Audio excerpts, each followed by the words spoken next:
If you have kids or if you work with kids, when they're playing with their baby dolls or playing house, if kids still play house, I guess I don't really know, what are they naming their babies? I think it could be kind of just like interesting to see if they're reflecting current trends or if they're romanticizing something else. I know when I was little, I liked what I perceived to be like old princess names. Whenever I play dolls, it'd be like Elizabeth was a big one I liked, Cecilia, Vivian.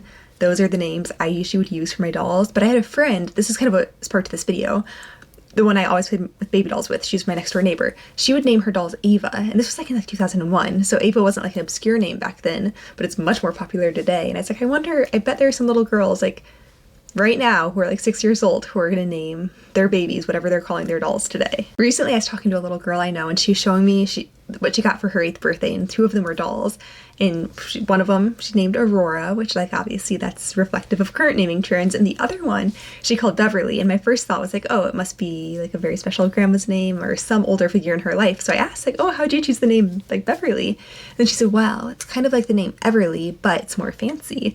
And I don't think people in my generation have that perception. And I was like, I mean, she's just one little 8-year-old, so she might be the only 8-year-old who has that idea of the name Beverly. But I did think it was kind of fun to hear. And maybe one day I will have a daughter of my own and I can report back in however many years what names she's naming her dolls. But in the meantime, I appreciate anyone who wants to satisfy this curiosity for me and share what the kids in their lives are calling theirs.